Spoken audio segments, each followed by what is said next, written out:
The rain-soaked encounter. The rain hammered against the windows of St. Mary's Hospital as Fiona Mackenzie peeled off her scrubs after a 14-hour shift. Her auburn hair fell in tired waves around her face as she checked her phone. 3 missed calls from the nursing home where her grandmother resided. The monthly bill was due, and once again, Fiona was stretching her modest nurse's salary to cover both rent and her grandmother's specialized care. Just 2 more night shifts should do it, she whispered to herself, calculating the hours until her next paycheck. At 28, Fiona had put her own dreams of medical research on hold. The framed application to Westbrook Innovations, a cutting-edge medical technology company, sat half-completed on her kitchen table, a persistent reminder of paths not yet taken. Thunder cracked outside as Fiona gathered her belongings. Her colleague Prisha appeared in the doorway, car keys dangling. "Need a ride home? It's apocalyptic out there." Fiona shook her head with a grateful smile. "Thanks, but I need to stop by Grandma Rose's place first." "I'll take the bus." The journey home was miserable. By the time Fiona reached her apartment building, her umbrella had turned inside out and her coat was soaked through. As she fumbled for her keys, a movement in the shadows of the building's entrance caught her attention. A man sat huddled against the wall, his dark hair plastered to his forehead, shoulders hunched against the cold. His clothes, what might have once been expensive, were now rain-soaked and muddy. Beside him lay a broken umbrella and a phone with a cracked screen. Most people in the city would have hurried past, eyes averted from another unfortunate soul. But 7 years of nursing had taught Fiona to see people, not circumstances. "Are you all right?" she called out, approaching cautiously. The man looked up, and Fiona was struck by the intensity of his hazel eyes, red-rimmed with exhaustion. "Battery died," he said simply, holding up his useless phone. "And apparently so did my luck." Something in his voice, educated with a hint of a Boston accent, suggested he wasn't typically found sitting in doorways. "Do you need to call someone?" "You can use my phone." He shook his head. "No one to call, actually. There was a story there, but the downpour was intensifying. You can't stay out here.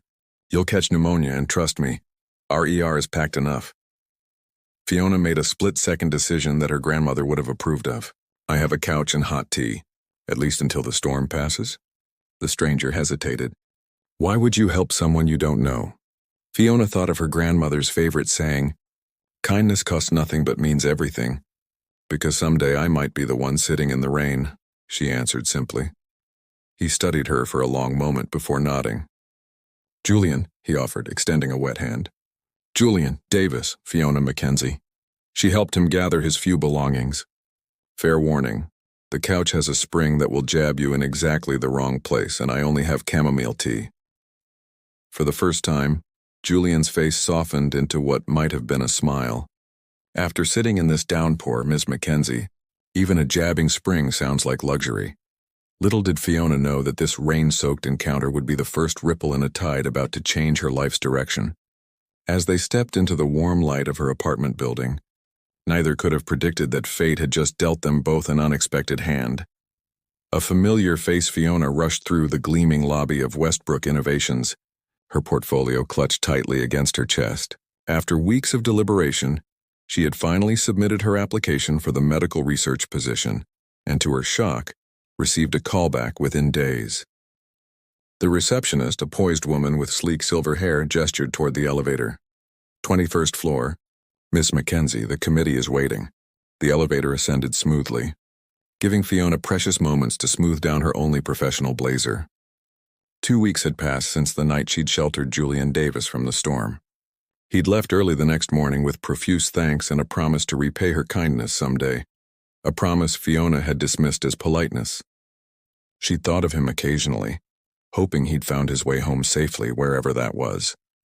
The elevator doors opened to reveal a panoramic view of the city through floor-to-ceiling windows. A young assistant guided Fiona to a conference room where 3 people sat around a polished table, reviewing documents. "Our final candidate has arrived," announced the assistant. As the figures looked up, Fiona felt her breath catch. Seated at the head of the table, wearing an impeccably tailored suit instead of rain-soaked clothes, was Julian. Not Julian Davis, as he'd introduced himself, but Julian Westbrook, founder and CEO of the very company she was interviewing with. Their eyes met, and Fiona saw recognition flash across his face, followed by something else. Amusement, perhaps. Her mind raced. Had he orchestrated this? No, she'd applied weeks before their chance encounter. Ms. Mackenzie, Julian began, his voice carrying the same timbre she remembered from that rainy night, though now it resonated with authority. Please take a seat. Fiona sat, her thoughts whirling as the other committee members, Dr. Olivia Winters, head of research, and Thomas Bradford, the HR director, introduced themselves. The interview proceeded with standard questions about her nursing experience and research interests. But Fiona couldn't help feeling that Julian was watching her with particular intensity. When Dr. Winters asked about her personal motivation for switching from nursing to research, Fiona spoke of her grandmother's degenerative condition and how it had inspired her interest in medical technology that could improve quality of life for patients. Sometimes the most meaningful innovations come from personal experience, Julian commented quietly. The interview concluded, and as Fiona gathered her materials, Julian stood. Mr. Bradford, Dr. Winters, would you excuse us? I'd like to speak with Ms. Mackenzie privately. After they left, silence stretched between them. You didn't mention you were you, Fiona finally said, gesturing vaguely at the opulent office. Julian leaned against the conference table. Would you have treated me differently if I had? The question hung in the air. Would she have? Fiona realized she probably would have. Not out of deference to his wealth, but from the inevitable self-consciousness that comes with interacting with someone of his stature. Maybe, she admitted, but that doesn't explain why you were sitting outside my apartment building during a thunderstorm. Julian ran a hand through his dark hair, a gesture that seemed at odds with his polished appearance. The simplified version? I was visiting my mother's grave that day. It's the anniversary of her death. I needed to clear my head afterward, left my driver behind, and then the storm hit. My phone died. I got disoriented in an unfamiliar neighborhood, and the rest you know. Fiona absorbed this, recognizing the vulnerability beneath his composed exterior. I'm sorry about your mother. Thank you. He straightened. Now about your application, I want to be clear, Fiona interrupted. If you're considering me for this position because you feel indebted, don't. I didn't help you for any reward. Julian studied her with those penetrating hazel eyes. Precisely why you're exactly what Westbrook Innovations needs. Your qualifications are impressive, Ms. Mackenzie, but it's your character that stands out. The position is yours if you want it. Fiona hesitated. I need to know this is legitimate, that I'm being hired for my abilities, not because of whatever this coincidence is. Fair enough, Julian nodded. You'll report directly to Dr. Winters, not to me. Your work will speak for itself. He extended his hand. Welcome to Westbrook Innovations, Fiona. As they shook hands, Fiona couldn't help feeling that accepting this position meant stepping into something far more complex than a new career. Julian's eyes held questions, possibilities, and something that made her heart beat faster. One more thing, Julian added as he walked her to the elevator. Your grandmother's medical care. Westbrook has a family support program for employees. Dr. Winters can fill you in on the details. Before Fiona could process this, the elevator doors closed between them. As she descended to the lobby, she wondered if fate was merely coincidental or if some stories were written long before their characters knew the plot. Outside, the sun broke through the clouds for the first time in weeks, casting golden light across the city that suddenly felt full of new beginnings. Beneath the surface, 3 months into her position at Westbrook Innovations, Fiona found herself immersed in a world she had only dreamed of. The research laboratory occupied the entire 19th floor, a sleek expanse of glass, steel, and cutting-edge technology. Her days were filled with developing prototypes for minimally invasive medical devices, the kind that might have spared her grandmother years of discomfort. Despite her initial concerns, Julian had kept his distance professionally. They passed each other in hallways with polite nods, exchanged pleasantries at company gatherings, but nothing more. Dr. Winters proved to be a demanding but fair mentor, pushing Fiona to expand her thinking beyond traditional medical paradigms. You're making remarkable progress, Dr. Winters commented one evening as they reviewed Fiona's designs for a neural responsive pain management device. The board meeting is next Thursday. I'd like you to present this concept. Fiona looked up in surprise. Isn't that usually your domain? Usually, Dr. Winters smiled. But this project has your fingerprints all over it. Besides, it's time the board saw what you're capable of. The prospect of presenting to the company's leadership, including Julian, sent Fiona into a week of meticulous preparation. She worked late into the nights, fine-tuning her presentation and anticipating questions. On the night before the board meeting, most employees had long since departed when Fiona noticed a light still burning in Julian's office. Through the glass walls, she could see him hunched over his desk, face drawn with exhaustion. Before she could reconsider, Fiona found herself knocking softly on his door. Julian looked up, momentarily disoriented. "Fiona, you're here late." "So are you," she countered, stepping inside. The office was unexpectedly austere for someone of his wealth, functional rather than ostentatious. The only personal touch was a framed photograph of a woman with Julian's same hazel eyes. "Preparing for tomorrow?" "Always preparing for something," he said with a weary smile. "The board has concerns about our expansion into pediatric care. Cost versus benefit analyses that miss the entire point of what we're trying to accomplish." Fiona settled into the chair across from him. "Which is?" "To create medical technology that serves people, not profit margins." Julian leaned back, studying her. "Though I suppose that sounds naive coming from a billionaire." "Not naive," Fiona said. "Just unexpected." Julian's gaze drifted to the photograph. "My mother was a pediatric surgeon. She spent her life fighting to get innovative treatments to children, regardless of their parents' ability to pay. When she developed ALS, I watched how technology both failed and served her. That's why I founded Westbrook, to continue her work, to make medical innovation accessible." "That's why you were alone that day," Fiona realized. "The anniversary?" Julian nodded. 7 years since she passed. I still visit her grave, still tell her about our progress." He gave a self-deprecating laugh. "Probably sounds ridiculous." "It doesn't," Fiona said softly. "I tell my grandmother about my day every time I visit. She might not remember who I am anymore, but I think somewhere inside she knows I'm there." Something shifted in the space between them, a recognition of shared understanding that transcended their different circumstances. "How is your grandmother doing with the new treatment program?" Julian asked. "Better than I expected. The specialized care through the employee program." "I can't thank you enough for that." Julian waved away her gratitude. "That's not why I mentioned the program. Your application had already caught my attention before our unconventional meeting." He hesitated. "I hope you know that your position here was earned, not given. Dr. Winters makes that abundantly clear with each project critique." Fiona smiled. They fell into conversation about her upcoming presentation, the challenges of medical innovation, and gradually, more personal territories, favorite books, childhood memories, the small details that form a person beneath their public persona.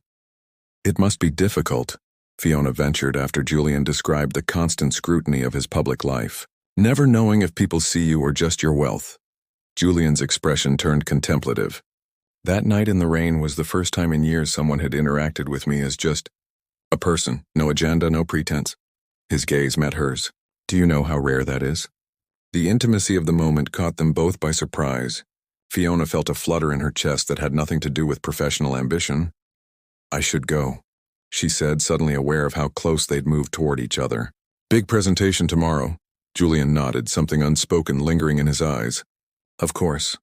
As Fiona gathered her materials, Julian stood. "Fiona, for what it's worth, I think your grandmother would be incredibly proud of what you're creating here." She left his office with her heart beating erratically, unsure if the warmth she felt was from professional validation or something more dangerous. What she didn't see was Julian watching her walk away, his expression a complex mixture of admiration and something that looked remarkably like longing. Neither of them noticed Thomas Bradford, the HR director, observing their interaction from the shadows of the corridor, his narrowed eyes calculating the implications of what he'd witnessed. The misunderstanding Fiona's presentation to the board had been nothing short of triumphant. Her neural responsive pain management device concept had received unanimous approval for expedited development, with several board members specifically commending her innovative approach. Even Dr. Winters had seemed impressed, offering a rare smile of approval as the meeting concluded. In the 2 weeks since that success, Fiona had thrown herself into the project with renewed vigor. The prototype was progressing rapidly, and preliminary testing showed promising results. Her confidence was growing, both in her abilities and in her place at Westbrook Innovations. But beneath the professional accomplishments, Fiona found herself increasingly distracted by thoughts of Julian. Their late-night conversation had revealed a depth to him that contradicted the aloof billionaire persona the public saw. She caught herself looking for him in the hallways, feeling a small thrill when their paths crossed in the research wing or cafeteria. Earth to Fiona, teased Prisha, who had recently joined Westbrook's medical staff. They were sharing lunch in the company courtyard, enjoying the unseasonable warmth of the autumn afternoon. "That's the third time you've zoned out. What's going on with you?" Fiona shook her head, embarrassed. "Just thinking about the prototype modifications." Prisha's knowing smile suggested she wasn't convinced. "Nothing to do with our enigmatic founder who keeps finding reasons to visit the research floor?" "He's the CEO. He's supposed to be involved in major projects," Fiona protested, fighting a blush. "Right. And the fact that he specifically asks about your progress has nothing to do with those lingering glances I've noticed?" Prisha wiggled her eyebrows suggestively. Before Fiona could respond, her phone chimed with a message from Dr. Winters requesting her immediate presence in the executive conference room. Grateful for the interruption, she gathered her things and hurried inside, curious about the unexpected summons. When she entered the conference room, she found not only Dr. Winters but also Thomas Bradford and two board members she recognized from her presentation. Julian was conspicuously absent. "Ms. Mackenzie, please sit down," Bradford said, his tone formal and cold. Dr. Winters looked uncomfortable, avoiding Fiona's questioning gaze. "Is something wrong?" Fiona asked, suddenly anxious. Bradford slid a folder across the table. "We've been reviewing the development timeline for your project and have some concerns." Fiona opened the folder to find her project timeline annotated with red marks, questioning fundamental aspects of her design that had already been approved. "These elements were all validated during the presentation," she said, confused. "The board signed off on them." "Yes, well." Bradford exchanged glances with the board members. "Upon further review, we're questioning whether approval was granted based on the merit of the project itself or other factors." Fiona felt a chill despite the room's warmth. "What other factors?" "Your relationship with Mr. Westbrook has not gone unnoticed," Bradford said bluntly. "There are concerns about preferential treatment." The accusation hit Fiona like a physical blow. "My relationship? We barely speak outside of professional contexts," Dr. Winters finally spoke up. "Thomas, I think this approach is necessary," Bradford cut in. "The integrity of our research department cannot be compromised by personal entanglements." Fiona's mind raced back through every interaction with Julian, now viewed through this distorted lens. The special employee program for her grandmother, the rapid approval of her project, the late-night conversation in his office. "This is absurd," she said, her voice trembling with indignation. "My work stands on its own merit." "Perhaps," said one of the board members, his expression dubious. "But to avoid any appearance of impropriety, we're reassigning oversight of your project to a different team. You'll continue as a contributor, but leadership will transfer to Dr. Reynolds." Dr. Reynolds, a researcher known for taking credit for his subordinates' work.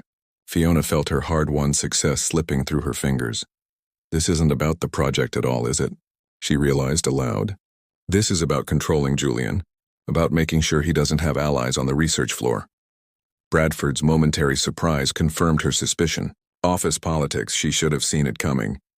Rumors had circulated about a faction of board members who thought Julian's humanitarian vision was hurting the company's profitability.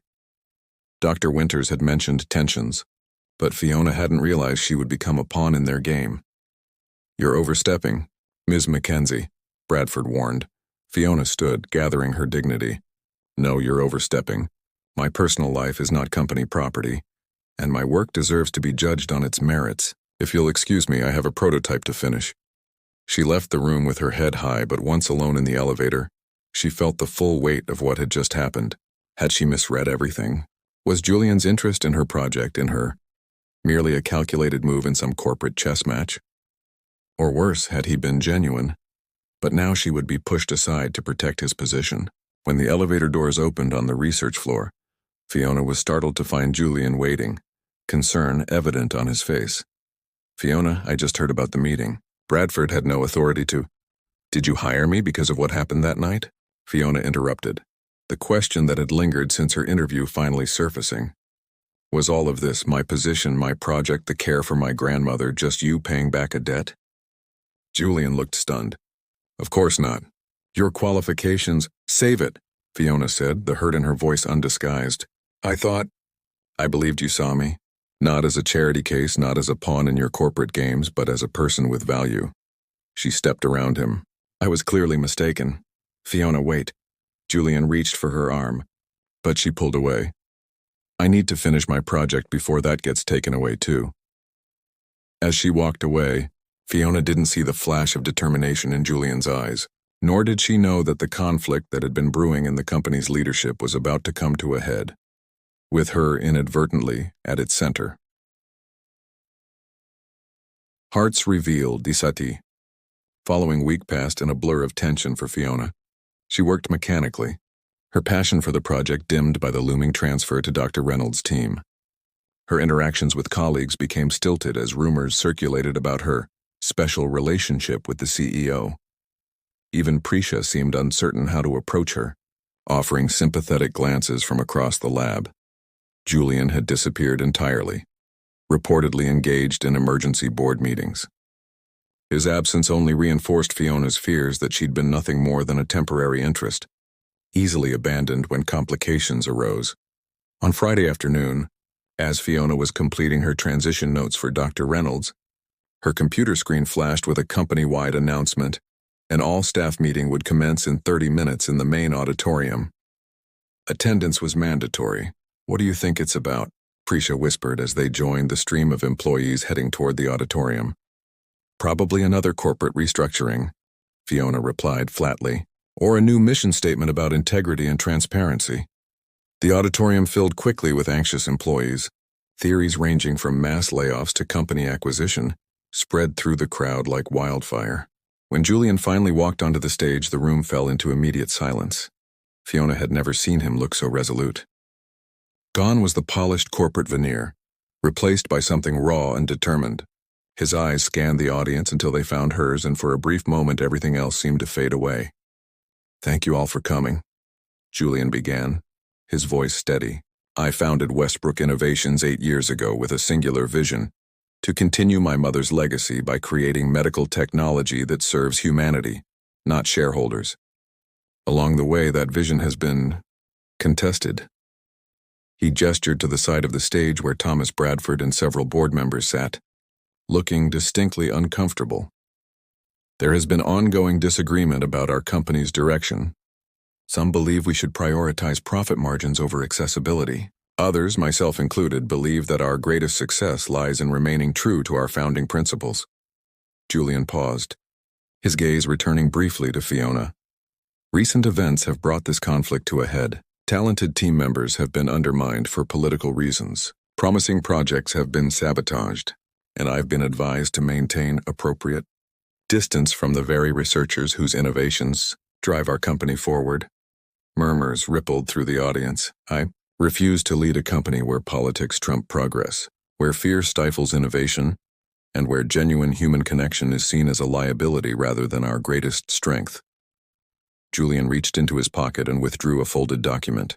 This morning I exercised my founder's rights to restructure our board of directors. Effective immediately, Thomas Bradford and 3 board members who prioritized control over contribution have been removed. Gasps and whispers erupted across the auditorium. Bradford's face contorted with rage as he stood and stormed off the stage.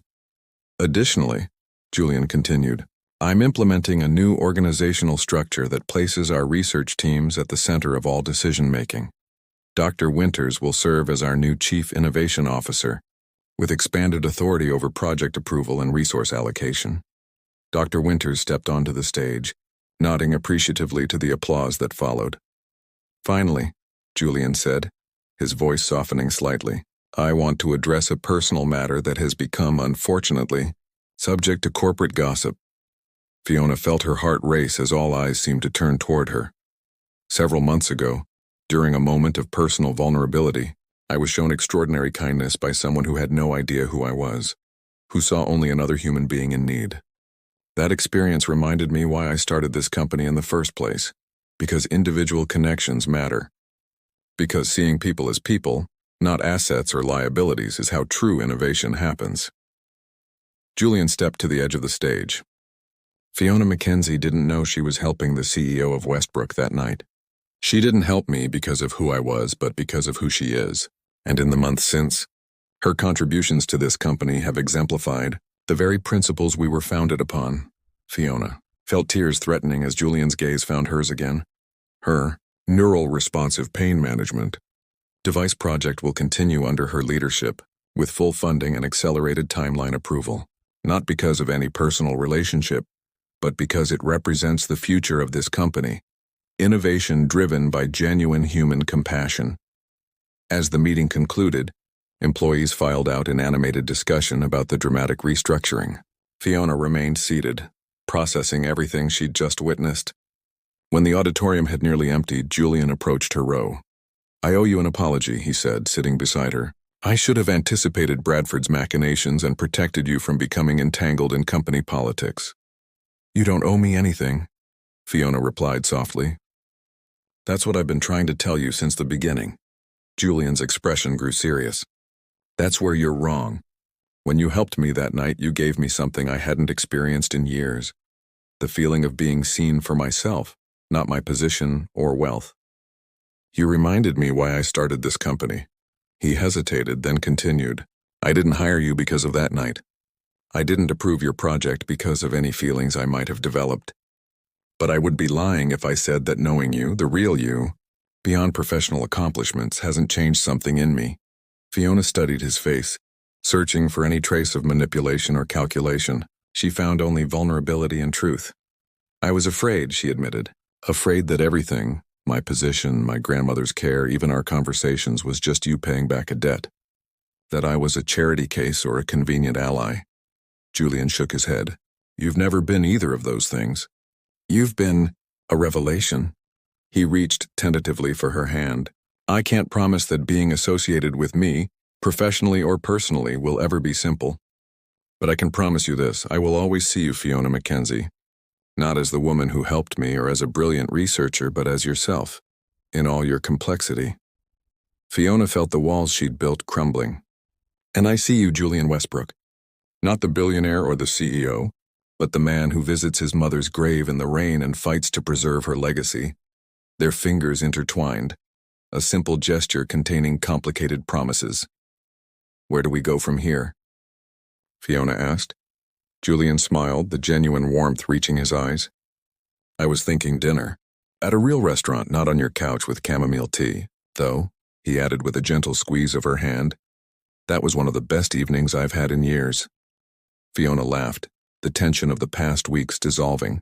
"Dinner sounds perfect."